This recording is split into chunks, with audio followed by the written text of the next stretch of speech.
Vamos a comenzar con esta revisión de un PIA, un pequeño examen de 20 preguntas integrador de todos los temas. Nunca sabes por dónde pueden venir las preguntas de este examen, así que los mejores temas a revisar, vaya, además de conocer todos los temas básicos de fisiología, es ver puntos de integración.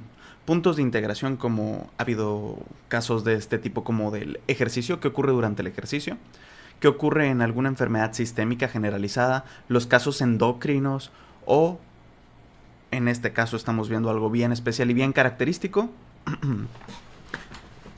Problemas renales. Problemas renales es la clave, ¿verdad? Solo piensen en cuántos temas el riñón tuvo casos. En cuántos parciales, en cuántos contenidos de la fisiología el riñón tenía algo que ver. Es como el segundo, ¿no? Después del hígado, prácticamente. De verdad se introducía en muchos conceptos. Ahora, veamos el caso. Este es un PIA creado en agosto-diciembre del 2020. Tenemos un masculino de 65 años, hipertensión arterial sistémica desde hace 20 años, mal controlada. Insuficiencia renal crónica desde hace 2 años, llevado a urgencias por edema generalizado de 48 horas de evolución. Exploración física, presión arterial de 145-95 milímetros de mercurio, lo cual está aumentado. Frecuencia respiratoria 22, lo cual está... ¿Cómo está esta frecuencia respiratoria? Aumentado. Tenemos un pulso de 88 por minuto, temperatura 36,7, paciente confuso con edema generalizado, exámenes electrolitos séricos de 148, lo cual está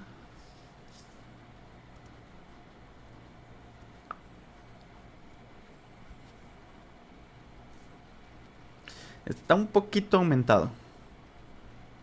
Y el potasio de 6.000 equivalentes por litro, lo cual está aumentado y bien aumentado.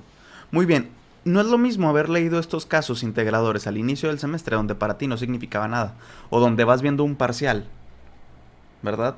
Porque en un parcial te centras en algunas ideas, en un contenido.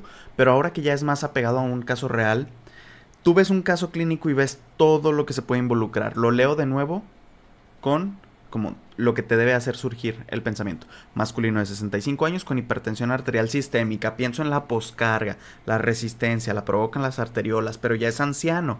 Como es anciano, podría ser por un endurecimiento de las arterias, lo cual me hace pensar en una subida tal vez más de la sistólica que de la diastólica, a menos que tenga además retención de líquidos. Podría ser que pensemos en que tenga unas estenosis renales o algo del estilo, pero continuando con el caso vemos que es una hipertensión arterial sistémica desde hace 20 años. Si me preguntan por su regulación en el seno carotidio, que debe de responder a estas situaciones, ¿cómo esperaría yo que estuviera la actividad del seno carotidio? Contéstemelo por ahí. Ni una ni otra. Exacto. ¿No lo voy a decir todavía? Bueno, lo voy a decir. Ya la actividad del seno carotidio ya estaría normal. ¿Por qué? Pensando que es una causa de hipertensión, pero crónica. Crónica, después ya de que es crónico, el seno carotidio se acostumbraba y no respondía. Por eso ya después necesitas fármacos. Se dice que está mal controlado. Le causó hasta incluso insuficiencia renal crónica. Bueno, puede ser que tenga insuficiencia renal, que haga la hipertensión, o puede tener hipertensión que haya provocado la insuficiencia renal. ¿Ok? Entonces tiene esos puntos de vista. Desde que dice insuficiencia renal crónica, híjole, el riñón tiene que ver, ahí se produce renina, vitamina D, tiene vías de la eritropoyetina, hace las filtraciones, hace un montón de cosas, ¿no? Ya podemos ver todo el montón de panoramas. Lo llevan a urgencias por edema generalizado. Puedo considerar las fuerzas de Frank Starling, el concepto de edema, las hidrostáticas, etcétera. Luego en la exploración física en efecto está hipertenso. Podrían ponerme casos de conversión de unidades.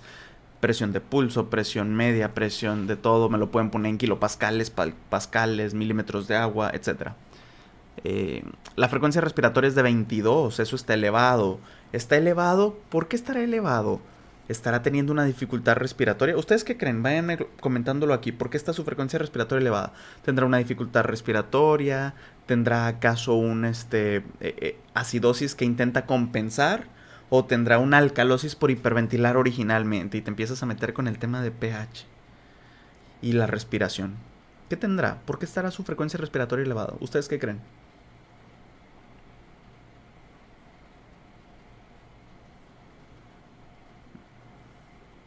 Mm, Me comentan compensando por hipertensión, no puede jalar bien el aire, falla renal. ¿Por qué la falla renal? No lo sé, no lo sé. Vamos a ver. Yo tengo una idea, tengo una suposición, pero no quiero spoilear. Eh, Pulso de 88 por minuto, eso está estable. Temperatura 36,7, paciente confuso con edema generalizado, electrolitos séricos, el sodio un poco alto, que seguro algo tendrá que ver por ahí, alguna situación, no sé, tal vez sea ahí su falla renal, ajá. Pero el potasio elevadísimo. El potasio elevadísimo y siempre sabemos a qué está asociado el potasio elevado. Bueno, puede ser que en este caso es porque esté también fallando el riñón o será un problema ya más a nivel hormonal. ¿En qué cosas pensábamos con el potasio? ¿Recuerdan? Tal vez cosas como la aldosterona. ¿Será esa la situación? ¿Será el riñón? Vamos ahora sobre las preguntas, ya que le dimos este panorama. En este paciente, la PO2, ¿cómo se va a encontrar?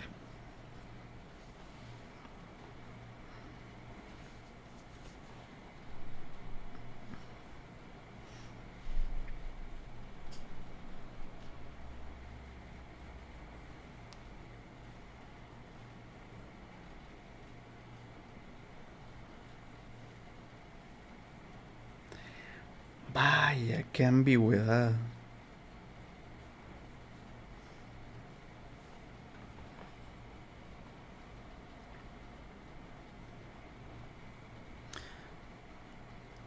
Pensemos en las posibilidades. Este estaba cerca de ser de los primeros PIAs. Entonces es normal que cuando hacen un examen les falta precisión, no tienen sus preguntas pulidas. Pero pensemos en las posibilidades. Mira, ya que vamos a darle un vistazo a las preguntas y me regreso y las revisamos con calma, ¿ok? La fracción de filtración está con una dieta baja en proteínas. Lo más probable es que el paciente, la biometría hemática, ¿cómo se va a reportar? Va a haber una concentración sérica de, pues, de todo. Va a haber una cierta concentración sérica. Ven, hay defectos en la redacción. En este paciente, la estimulación de los vasoreceptores, la excitabilidad nerviosa, la renina sérica, la presión de CO2. Ok. Lo más probable es que el paciente presente, te preguntan por un cuadro de pH, la presión hidrostática vascular, cómo se va a encontrar, la absorción intestinal del calcio, la poscarga y listo.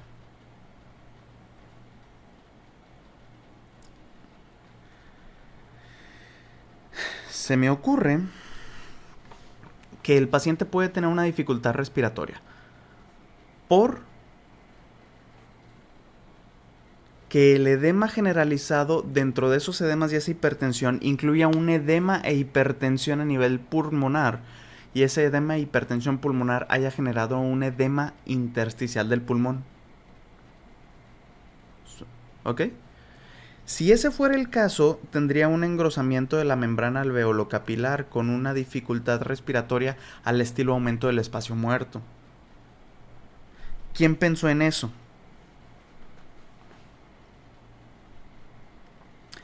La otra cuestión es, si fuera solo una alteración ácido-base, definitivamente su ácido-base, eh, pues podría ser por qué estilo, qué tendría acidosis o alcalosis metabólico-respiratoria, con la pura clínica que presenta.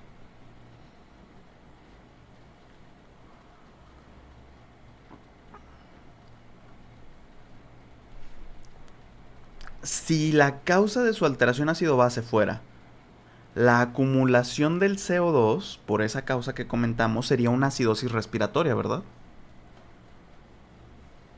Que entonces hiperventilaría intentando expulsar CO2 que no logra expulsar. Su problema es respiratorio originalmente. Pero hay otra cosita que me preocupa. Ajá. Eso de, ya lo están comentando, hay una cosita por ahí. Me pusieron un valor que me hace pensar en algo diferente para el pH en vez de lo respiratorio. ¿Cuál es el parámetro que ustedes observaron que te hace pensar en una alteración a nivel metabólica? Sí, tiene falla renal, pero bueno, ¿y esa falla renal qué provoca?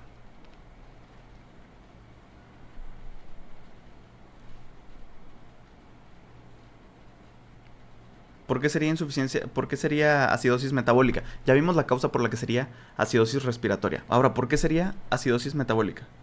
Exacto, no puede excretar hidrogeniones. ¿Los hidrogeniones quién los tira? ¿Me recuerdan qué hormona los tira?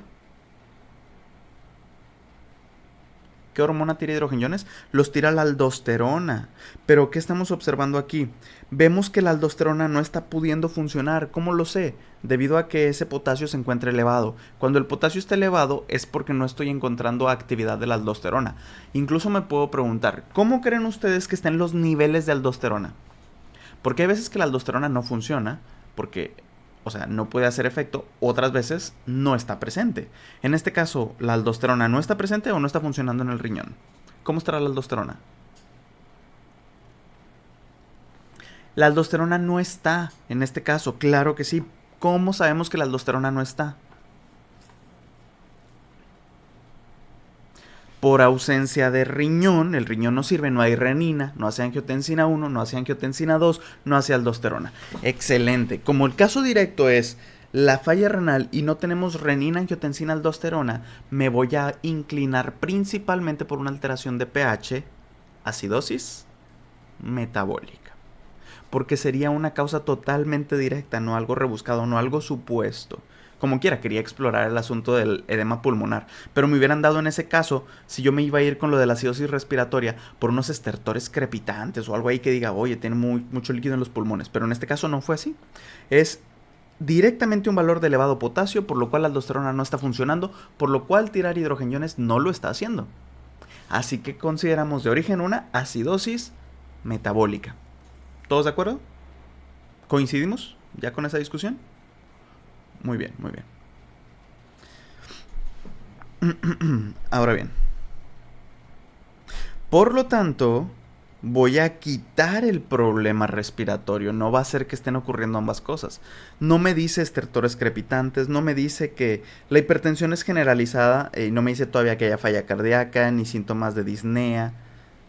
Entonces esa frecuencia respiratoria aumentada me voy a inclinar a que sea por compensación de lo ácido base. ¿Están de acuerdo?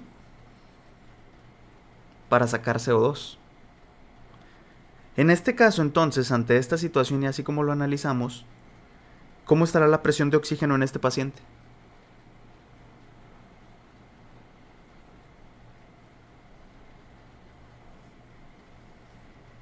Si supusimos que podía tener edema en los alvéolos, pero luego lo descartamos, vimos que no decía su edema era en el resto del cuerpo, como una falla cardíaca o como una falla cardíaca derecha. O no, más bien como simplemente un edema, o sea, ¿por qué me la complico, no? Ajá. Entonces descartamos esa idea de problemas pulmonares, porque no nos dice estertores crepitantes, no nos dice que esté con disnea propiamente, no. Entonces nos vamos a inclinar porque la presión de oxígeno en este paciente sea normal. La presión de oxígeno en un paciente depende de que la presión atmosférica esté bien y sus pulmones estén bien para captarlo. Listo. Formas de que disminuya. Lo subes en la montaña, bajas el porcentaje de oxígeno, lo encierras en una cápsula sin oxígeno. O le metes un problema pulmonar, que aquí se puso ambiguo. Creo que le faltó esa definición al examen, pero no confirmamos ningún problema pulmonar. ¿Ok? ¿Todos de acuerdo? Así que me voy por presión de oxígeno normal. ¿Normal el ambiente? ¿Normal mis pulmones? Listo, normal. La fracción de filtración, ¿cómo se va a encontrar? ¿Cómo creen que se encuentre la fracción de filtración? El problema no es su flujo por los riñones, es que los riñones no están funcionando, entonces no están filtrando. Eso nos lleva deductivamente a pensar en que estará disminuida la fracción de filtración. Claro que sí. Siguiente pregunta. El paciente estaba con una dieta baja en proteínas, con la finalidad principal de disminuir ¿qué? ¿Qué quería disminuir con la dieta baja en proteínas?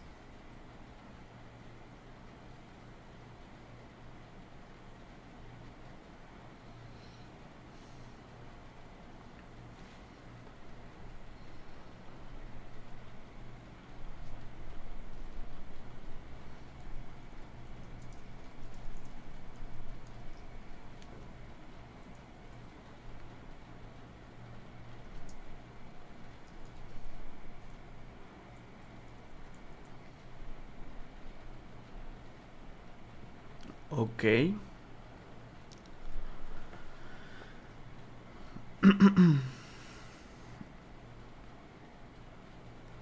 ¿Cuáles son los desechos de las proteínas? Muy bien. Es que la verdad... miren, esta pregunta no me gusta del todo. La razón real por la cual procuramos disminuir la dieta proteica en los pacientes con insuficiencia renal es porque además las dietas hiperproteicas le suponen una sobrecarga a la actividad renal, lo cual hace que se desgasten más pronto. Pueden favorecer el progreso de la enfermedad renal crónica. Además, que es lo principal de lo que se encarga de deshacerse el riñón. ¿Qué tira? ¿Cuál es el componente metabólico de qué biomoléculas que el cuerpo no puede utilizar para convertirlo en energía y desecharlo? A ver.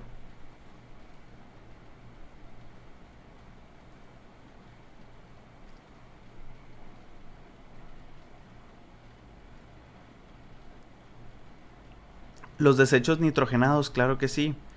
Entonces, estoy buscando si hay alguna otra causa así súper teórica.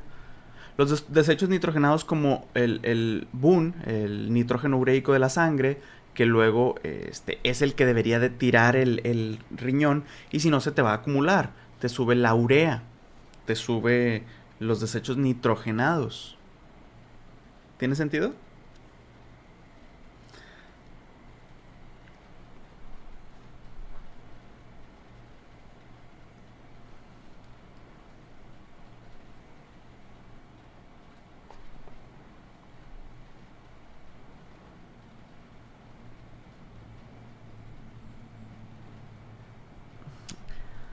De estas, entonces, el paciente estaba en una dieta baja en proteínas con la principal finalidad de disminuir la eliminación de aminoácidos. Pues no, o sea, el problema no es la eliminación de aminoácidos.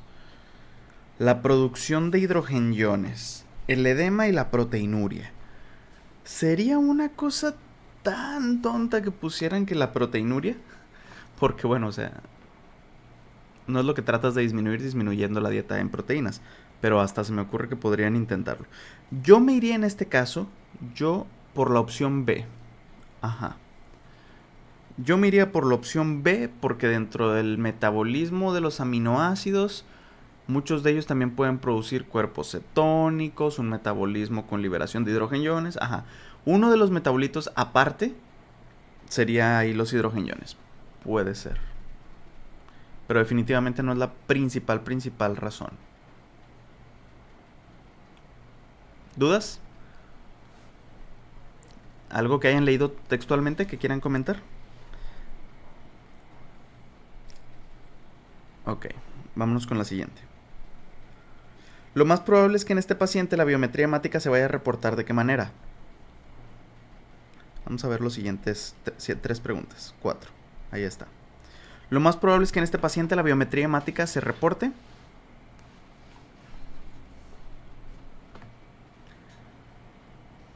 volumen corpuscular medio aumentado. No, eso sería en deficiencia de vitamina B12 o de ácido fólico, y no es el caso. Neutrófilos aumentados. No, eso sería en caso de una infección bacteriana, que no es el caso. Eritrocitos disminuidos.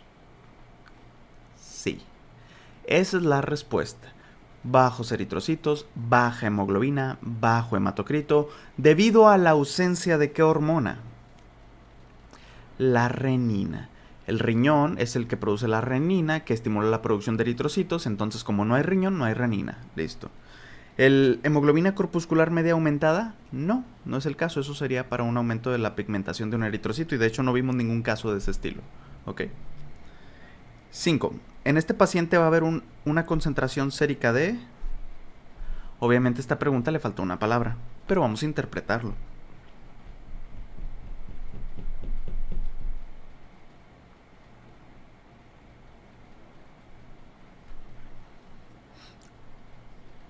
¿Cuál creen que sea la respuesta? Depende, ¿no?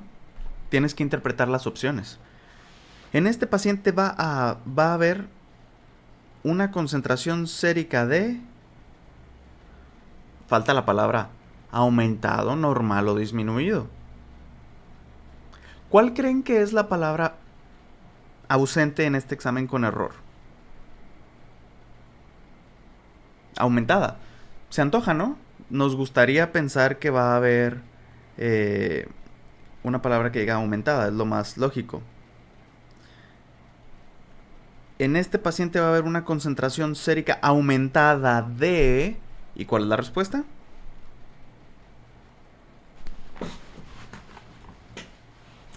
Puede ser de creatinina. ¿No podría estar aumentada una concentración sérica de amoníaco?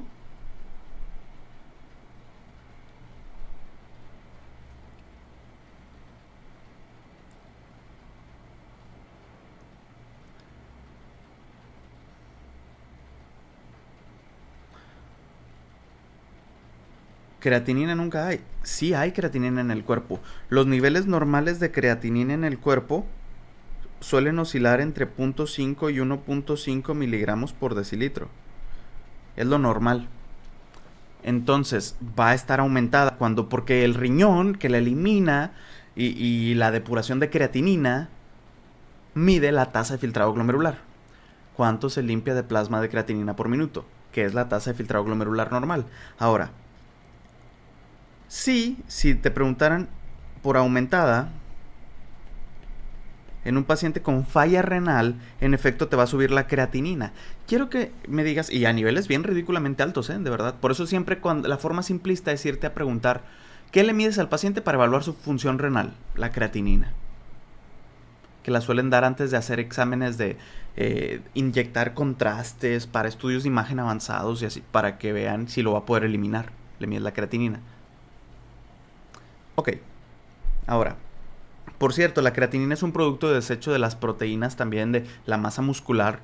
Los pacientes con baja masa muscular producirían y tendrían disminuida tal vez la creatinina. Y también pues hay quien la consume artificialmente, ¿no? O sea, vaya. Puede encontrarse por ahí un derivado. Ahora, eso no es tanto lo que me interesa. ¿Qué otras cosas pueden estar aumentadas en paciente con la falla renal? ¿Quién? Ya sabemos que puede subirte la creatinina en un paciente con falla renal. ¿Qué más? Ya lo vimos por ahí. Además te suben los hidrogeniones por la falla de actividad de la aldosterona que no los pueda tirar. Vimos que te va a subir el potasio. Vimos que te va a subir ¿Qué sustancia dije? ¿Cuál dije que eliminaba el riñón? Va a subir Puedo decir BUN, pero BUN es inespecífico. El BUN abarca muchas cosas. Voy a decir que sube correctísimo la urea. La urea. Quiero que recuerdes ahora un pequeño asunto que tiene que ver con cómo se procesa y maneja y elimina el nitrógeno en el cuerpo. Tenemos hígado, tenemos riñón, tenemos el colon. ¿Vieron este esquema en los videos? ¿En algún momento? Para la eliminación de urea a nitrógeno. ¿O no lo han visto? En los videos de plataforma.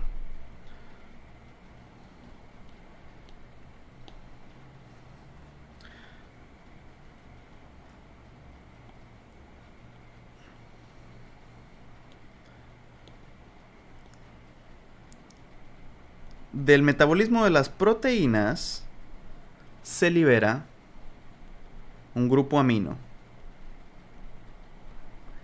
¿Ok?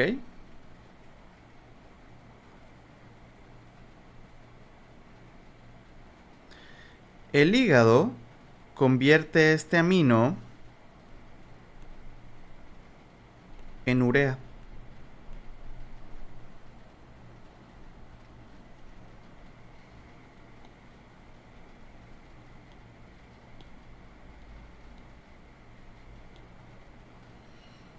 La urea debe ser eliminada por el riñón.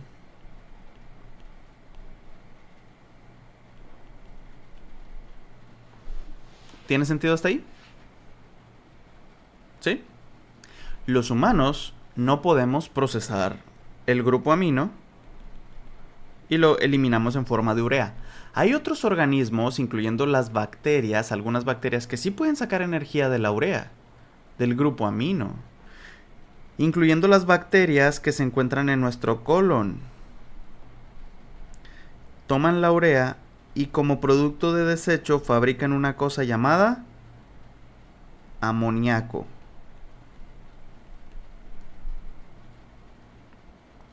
¿Quién crees que se encarga de deshacerse del amoníaco?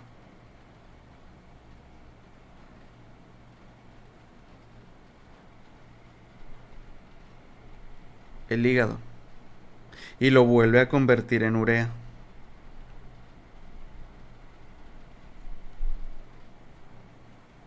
Por eso, fíjate lo que ocurre. Tienes que evaluar los casos donde te falle el hígado, donde te falle el intestino y donde te falle el riñón. ¿Sí lo tienen ya en su plataforma o no lo han visto? A ver. Ah, excelente. Ya me estaba preocupando porque no me decían. Sí está entonces. Tranquilo con esa idea. Sí se los puse. Muy bien. Bueno, recapitulando entonces, cuando te falla el colon, que te quiten el colon por una extirpación de colon porque se lo perforaron y, bueno, va a tener disminuido los niveles de amoníaco, que en realidad suelen ser bajos, porque el hígado se deshace de ellos. Si te quitara el hígado, falla hepática, te subirían los niveles de amoníaco porque no hay quien los elimine y te bajarían los niveles de urea, porque además la poca urea que se fabrique la elimina el riñón. ¿Se dan cuenta? Al quitar el hígado, sube el amoníaco, baja la urea. Falla hepática. Y en este caso estamos ante una falla renal, donde lo que te va a subir en específico es la urea. Si baja la urea, ¿cómo sube el amoníaco? Recuerda que hay otros desechos nitrogenados. Desde acá directo, que los procesan las bacterias intestinales.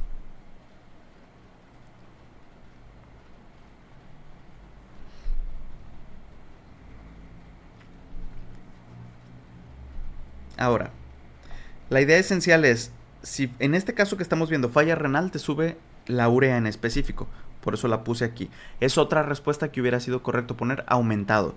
Si te hubieran preguntado, en un caso de falla hepática, te hubiera sido por amoníaco, ¿te das cuenta? O amonio. O puede aquí no venir creatinina, hubieras puesto urea en específico. ¿Cerramos esta idea? Muy bien. Claro, Boone es el concepto general de todos estos desechos nitrogenados. Continuamos.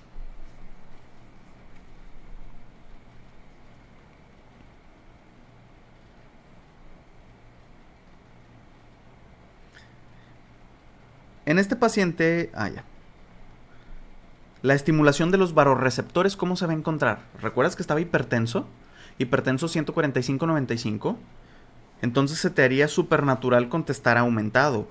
Pero era una hipertensión crónica. Y tienes que acordarte de esa situación. En la hipertensión crónica, el barorreceptor que detecta la presión se acostumbra y ya no responde. Así que la respuesta que vamos a dar es normal. Recuerda, el barorreceptor es para cambios de presión agudo. Que si empieza a correr o si le sube la presión, agudo. O si se hipotensa, agudo. Muy bien.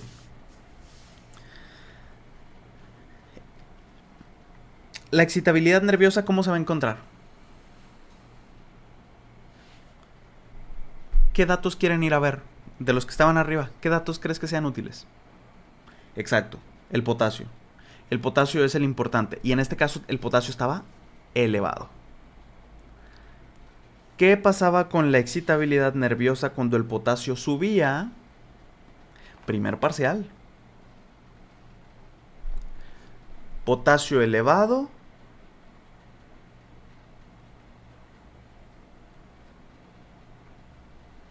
¿Se despolarizaba o se hiperpolarizaba?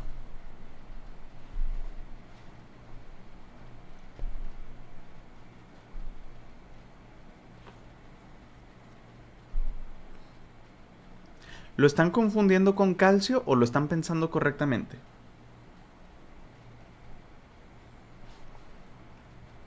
Si se les olvida, si no se acuerdan claramente, hagan la comparativa con la ecuación de Nernst. Puedo hacer la de Nernst. Por ejemplo, si yo tomo un potasio intracelular de 150 y afuera pongo un 4.5, me aviento la fórmula de Nernst. ¿Cómo que cuál es esa? 61 por 61.5 por... Bueno, vamos a dejarlo en 61. 61 por logaritmo de la concentración de el intra entre el extra o el extra entre el intra y nada más le ponemos el signo correcto. ¿Recuerdan? 150 entre 4.5. 150 entre 4.5. Estoy usando un ejemplo normal de valores normales de potasio.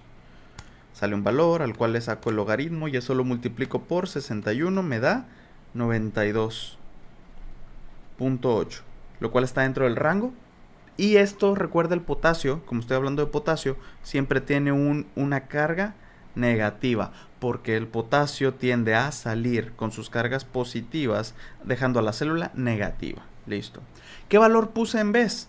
En vez, de hecho, extra entre intra, te sale directo el negativo en este caso, si lo quieres hacer así. Pero bueno, recuerda que yo les enseñé cómo no tener que machetear este asunto. Primer parcial. En cambio, nos pusieron un valor de 6. Si yo aplico un 6 entre 150, le saco logaritmo a esta respuesta y lo multiplico por 61, me da menos 85.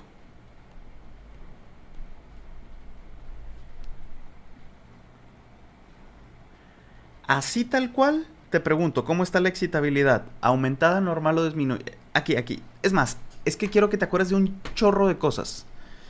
Esto se encuentra hiperpolarizado, despolarizado o normal. Necesito que me escriban esa respuesta. Hiperpolarizado, despolarizado o normal, lo que está en azul.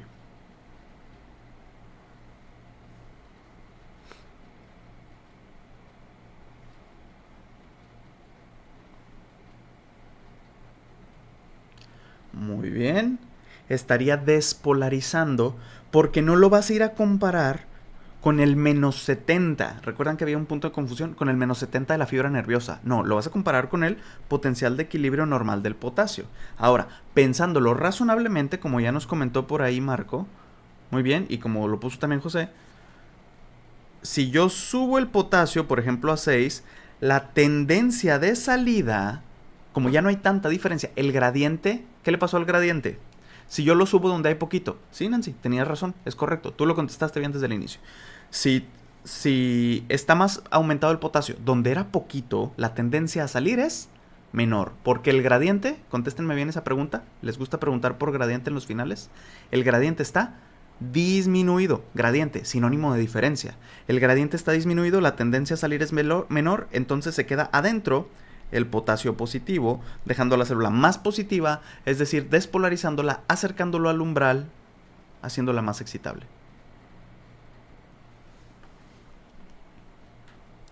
¿Ok? Entonces el paciente tiene una excitabilidad nerviosa aumentada. Pensamiento simplista.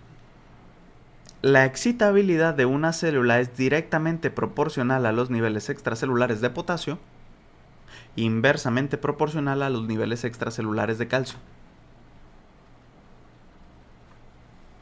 Directo proporcional al potasio, inverso al calcio. La excitabilidad. No confundas la palabra calemia, potasio, con calcemia también. Ahora, ¿cómo va a estar la renina sérica? Exacto, sí, era porque el calcio estorba para los de sodio. Muy bien. Ahora, la renina sérica, disminuida porque se fabrica en el riñón. ¿Cómo esperas encontrar la presión de CO2 en este paciente?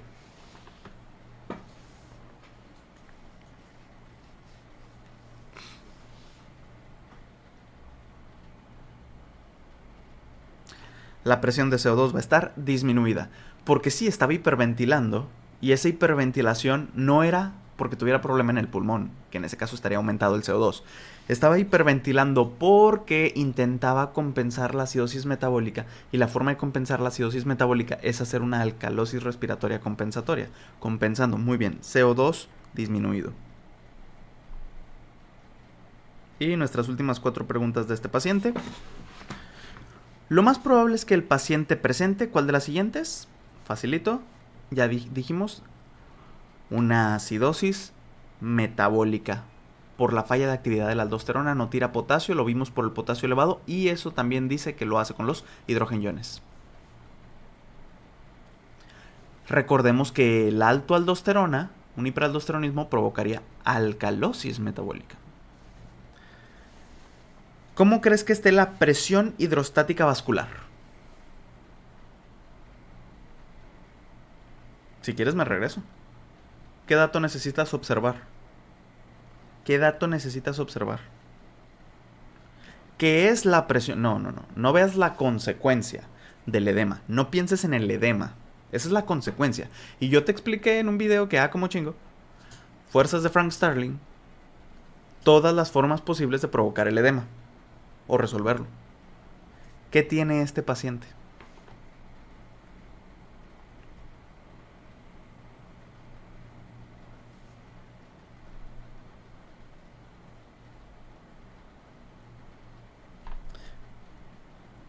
No, hombre. ¿Qué te están preguntando? A ver, ¿qué te están preguntando?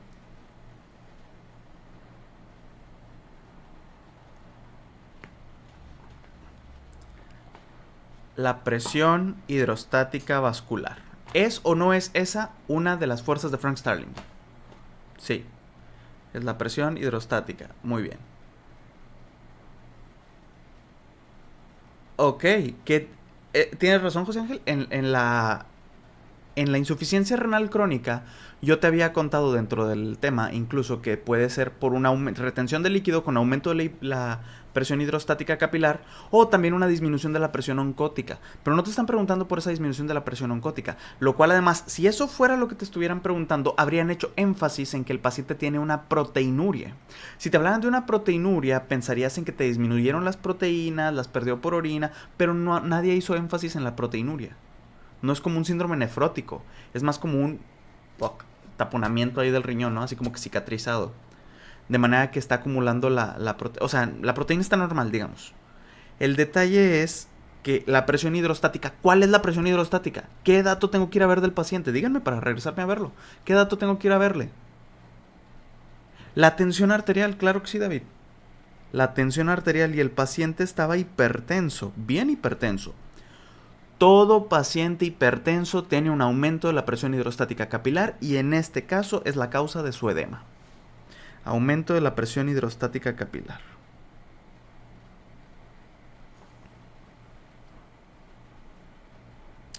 No tiene nada que ver que esté con la dieta baja en proteínas. La dieta baja en proteínas es, como dijimos, para que no fabrique tanta creatinina, hidrogeniones, urea.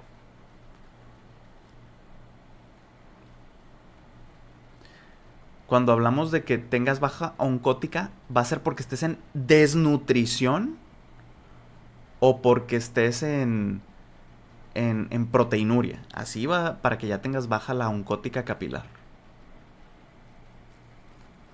Sí, cuando tienes edema del que se te hace fobia, es decir, pocito cuando le aplastas, ese es el signo de Gowers.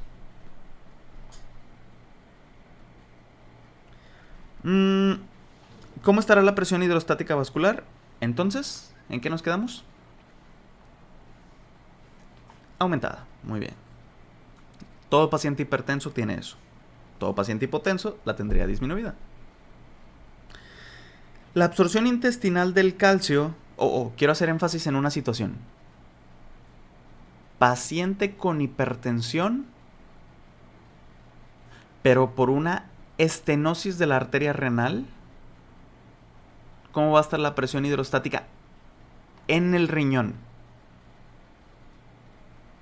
La presión de filtración hidrostática en el riñón, ¿cómo va a estar?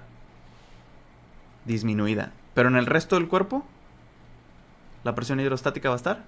aumentada. Muy bien, recuerden ese caso particular. Ahora, la absorción intestinal de calcio. Calcio, ¿cómo va a estar? La absorción intestinal de calcio.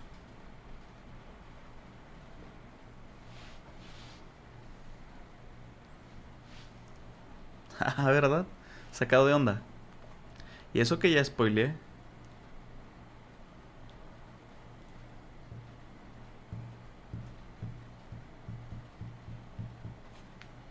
No, no tiene que ver con eso.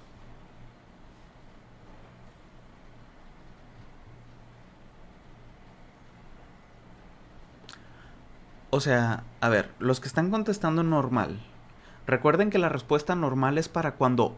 Ah, chinga, ¿eso qué tiene que ver? Eso no tiene que ver. Contestas normal. ¿Qué tiene dañado? ¿Qué tiene dañado? Ok, el riñón, estamos de acuerdo. ¿Y el riñón no tiene nada que ver con el calcio o qué? Esa es tu pregunta. ¿El riñón no tiene nada que ver con el calcio? Sí. ¿Qué tiene que ver con el calcio? Muy bien, la regulación. ¿Qué se hace en el riñón? No, no, no, más importante. Están pensando muy a examen reciente, a conceptos de ahorita. Abandonen, no es ya nada más un parcial, es todo lo que hemos visto desde el principio del semestre.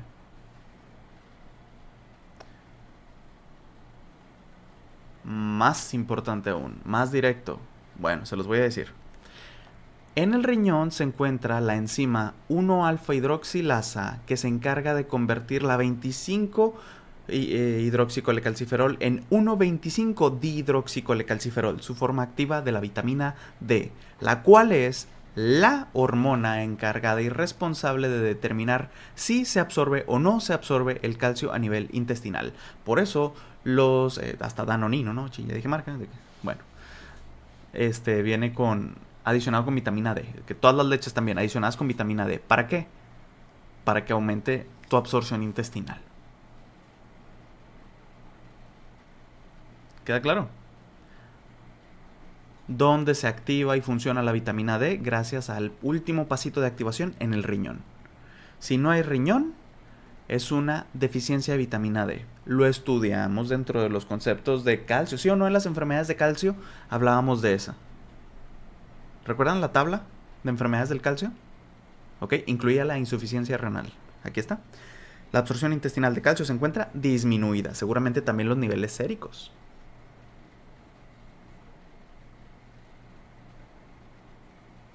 ¿Cómo estará la...? Ah, es más, ¿cómo están los niveles de PTH? De paso.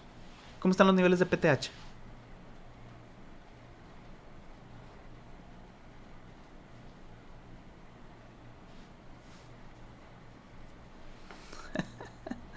¿Cómo están los niveles de PTH? Te voy a cachetear. ¿Cuál es el efecto de la vitamina D? Acuérdense. Lastímame. La PTH es estimulada por el bajo calcio, lo cual ya dijimos que tiene, porque la PTH tiene efecto de subir los niveles de calcio. Además, la PTH es inhibida por la vitamina D. Recuerda, contrario, la PTH estimulaba además la producción de vitamina D. ¿Se acuerdan de eso? No hay riñón, no hay vitamina D, no hay inhibición de la PTH, sube. Además sube para querer activar la vitamina D.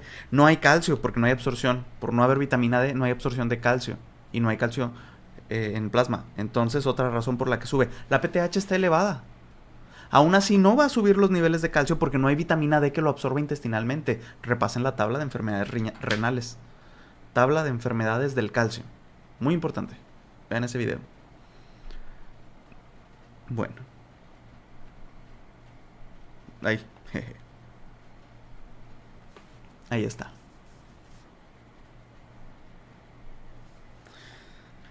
La postcarga normal, ¿cómo se encuentra? Leí las palabras en vertical. La postcarga, ¿cómo se encuentra? Perdón. La postcarga, ¿cómo se encuentra?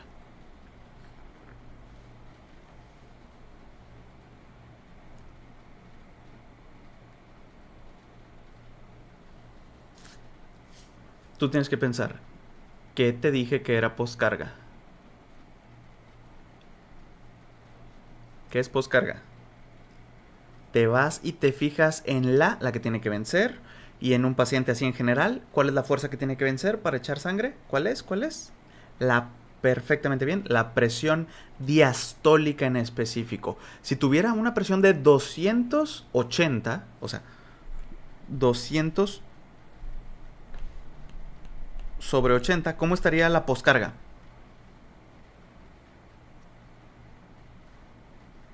¿Cómo estaría la postcarga en ese caso?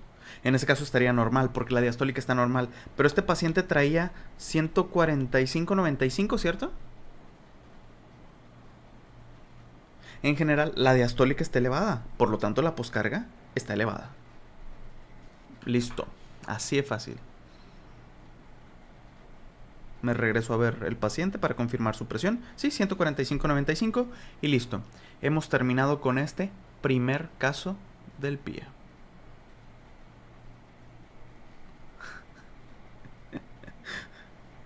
No, no puedo ir a tu examen a hacerte pensar. Te puedo hacer pensar aquí y ya que en tu examen te vaya bien. Así que, a ver. Los siguientes son 4 o 5 preguntitas más tranquilas, al parecer. Vamos a ver. Masculino de 28 años, sano. Acude a una muestra gastronómica con cata de vinos.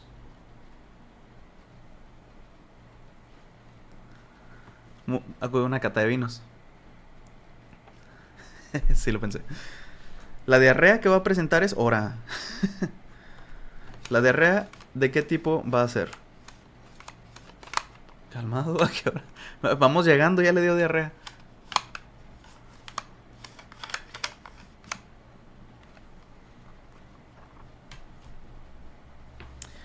Pues yo me iría por osmótica.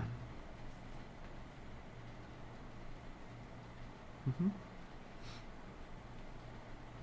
Sí, de que partículas no absorbibles o no digeribles. Está súper ambiguo, ¿verdad? Si te viniera secretora sería porque tuviste algún tipo de infección por E. coli o porque tuviste un tumor de péptido intestinal vasoactivo. La motora es por una secreción de motilina o aumento del peristaltismo. Y la osmótica es porque no digieres leche, grasas en la estatorrea o, en este caso, algo que comiste que no se absorbe, como algunas partículas de los alcoholes, que por eso en las crudas da diarrea, ¿eh? Es osmótica. Me contaron. Posteriormente sirven aperitivos a base de queso. Esta pregunta iba antes, ¿no? Bueno, X. Aunque el sujeto sabe que es intolerante a la lactosa, come una buena cantidad. Se les hizo bola. Esto iba antes probablemente. Lo más probable es que este paciente presente diarrea al día siguiente, 20 a 30 minutos después, de 3 a 4 horas después o 3 horas después.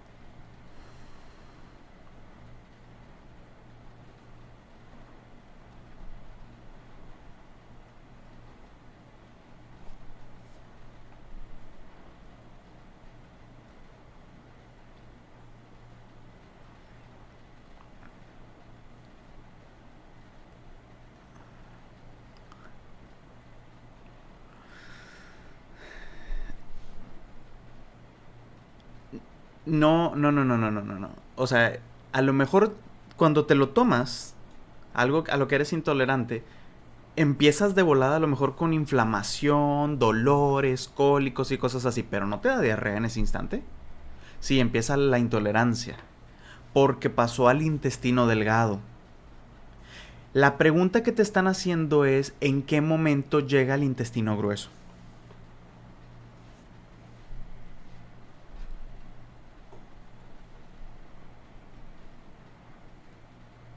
¿Eso lo tienes por ahí en tu libro? Eh,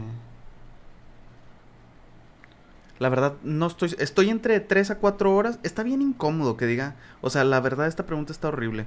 Depende de la velocidad de tránsito intestinal y todo, pero se enfoca como en qué momento entra en colon. 3 a 4 horas después o 3 horas después es como muy contrario, se pelea. Yo me iría por lo tanto con al día siguiente. Pero no tengo a la mano. ¿Tienen ahí su libro? ¿Alguien tiene el Ganon? ¿Alguien tiene el Ganon? Hay una tabla con horas de tránsito. De qué tiempo que pasa por tal, tal y tal. Bueno, déjenme ver. Voy a poner aquí una pausa para abrir el libro. Aquí está, estamos en el libro Ganon. Extrajimos aquí el fragmento, ¿ok? Tiempo de tránsito en el intestino delgado y el colon. La primera parte de una comida de prueba llega al ciego alrededor de 4 horas en casi todas las personas. Y en términos de 8 a 9 horas llegan al colon todos los restos no digeridos. En promedio, los primeros residuos de la comida atraviesan el primer tercio del colon en 6 horas, el segundo tercio en 9 horas y llegan a la porción terminal del colon en 12 horas. Desde el colon sigmoide hasta el ano, el transporte es mucho más lento. Cuando se administran microesferas de colores junto con una comida, en promedio el 70% de las esferas se recuperan de las heces en 72 horas. Qué jale tan curioso. Pero bueno, ok. Pero el tiempo... ¿A qué te dedicas? El tiempo de tránsito, las fluctuaciones de la presión y los cambios del pH del tubo digestivo se pueden observar monitoreando el avance de una pequeña tableta que contiene un sensores y un radiotransmisor miniatura. Aquí está. Ahora tenemos ya el asunto de la... ¿Seguro por aquí viene algo? ¿No? Bueno, ahí está. Tuvimos la noción. Si nos preguntaran así concretamente en qué momento llega a colon, pues ya vimos que hasta en 4 horas, ¿no? En el ciego, primera porción del ciego, en 4 horas. Llega. Entonces, yo por eso aquí me iría con hasta el día siguiente. ¿Dónde está? ¿Dónde está? Porque además me parece, 20-30 minutos después no es. Ese es el tiempo para que te empiecen las incomodidades en el intestino delgado. Al día 3-4 horas después, o 3 horas después, es lo mismo, es una opción que se elimina en sí misma. Y me iría con al día siguiente para que ya tenga diarrea. Siguiente. Pero si dijeran, ¿qué momento llega a colon? Yo me hubiera ido por algo así como en 6 horas, 4 horas para la intolerancia. Muy bien. Los primeros aperitivos que llevan son a base de jamón. ¿Dónde comienzan a digerirse? ¿Dónde comienza a digerirse el jamón? Tú tienes que pensar en qué tipo de elementos estás hablando. ¿Estás hablando de qué componentes? Lípidos y proteínas. Sobre todo proteínas. Muy bien, ¿dónde empieza la digestión? En el estómago, claro que sí. La respuesta hubiera sido cavidad oral si fueran carbohidratos.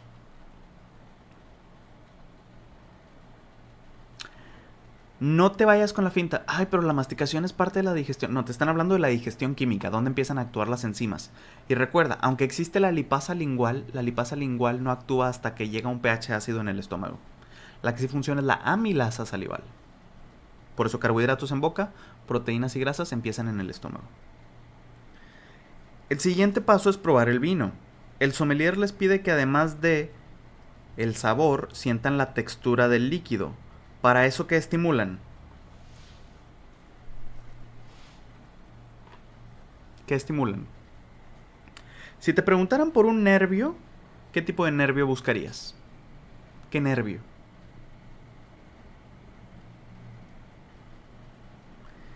No. Ese es el que no sería. No sería el par craneal número 7. El par craneal número 7 es para el gusto. Sabores, salado, dulce, umami, amargo. Esas cosas. Y te están diciendo textura, te lo había dicho allá en clase. ¿Qué textura, calor, frío, incluso menta, vainilla? Esas cosas son de sensibilidad general, somático.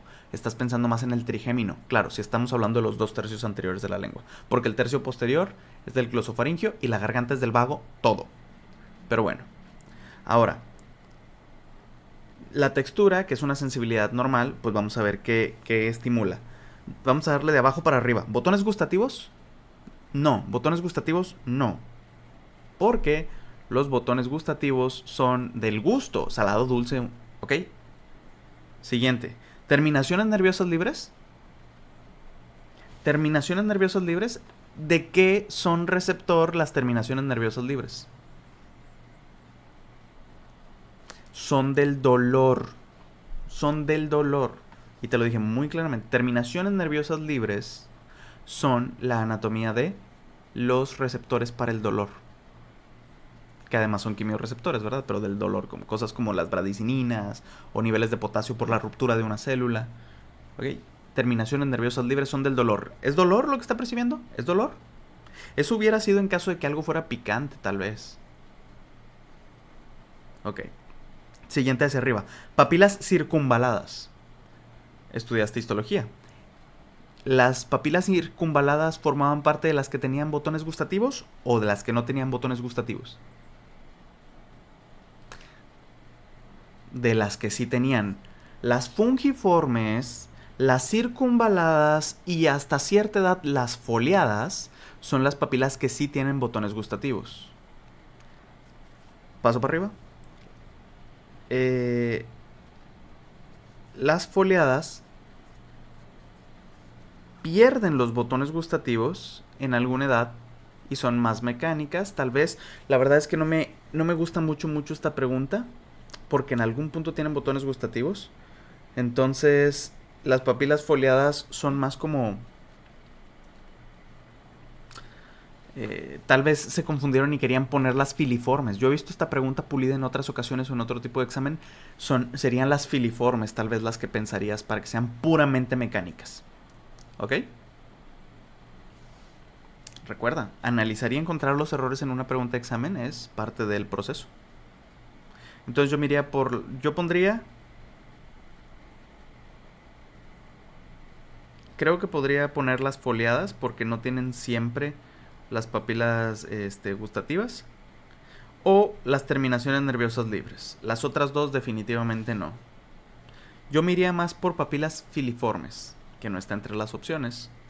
O terminaciones del nervio trigémino, donde hay sensibilidad por los receptores tipo corpúsculo de Pacini, Meissner, Merkel. ¿Recuerdas los del tacto? Bien. No serían terminaciones nerviosas libres porque están súper asociadas al dolor. Entonces yo me iría más por la A. Yo creo que me iría por la A. De todas maneras, esta es una pregunta con error. ¿Ok? Seguro sería corregido. Era de las primeras ediciones de este examen. Siguiente.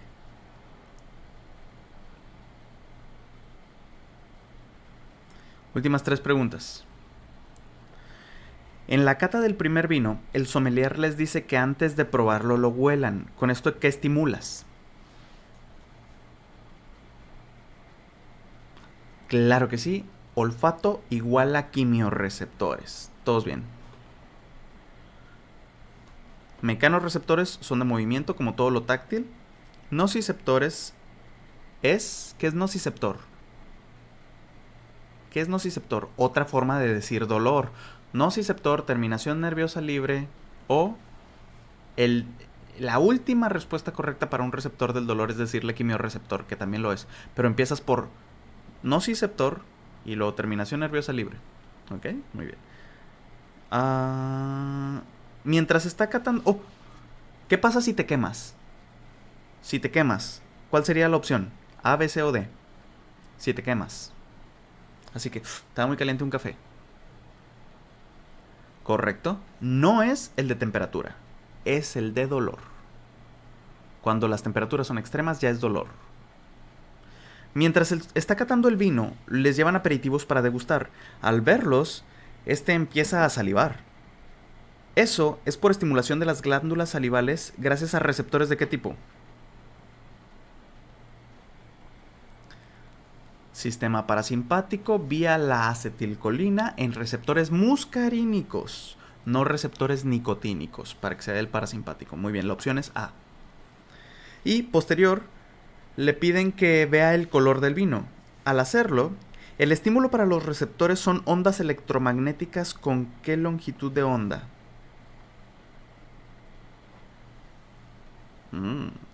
¿Qué te están preguntando? ¿Un color en específico? ¿Te están preguntando un color en específico?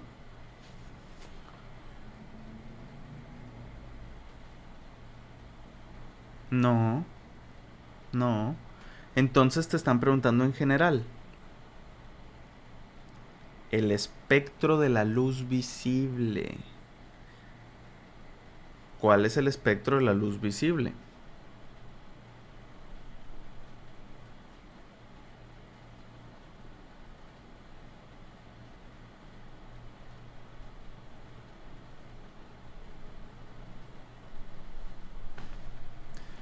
Revísenlo bien. ¿O hay uno que sea...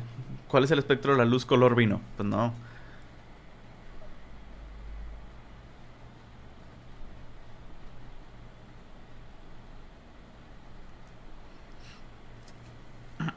Déjenme ver si coincide exactamente con el número que yo les di o si está sutilmente movido del número que yo les di.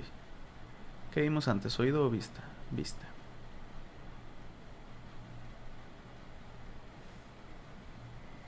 Está un poquitín movido. Yo les di 450 a 723. 120 a 470, claro que no, queda totalmente por debajo. La opción A es de qué tipo de luz. La que está por debajo.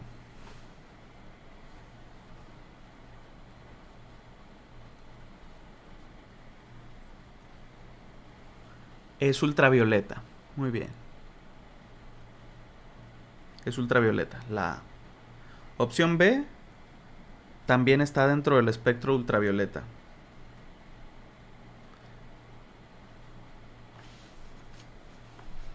Mm, la opción C, 550 a 1500. Abarca el espectro visible, pero nada más la parte roja. Y luego se va hasta infrarrojo. Se excede hacia infrarrojo. El que está más cercano al rango que les di, que abarca los tres colores, es 380 a 750. Tiene unos valores en 300, unos valores en 400 y unos valores en 500 y en 6. Así, ¿ok? Pueden pensar, 4, 5, 6, más o menos. ¿Ok? En torno al 500 oscila todo este asunto de longitud de onda. Y listo. Con eso terminamos con la revisión de este examen.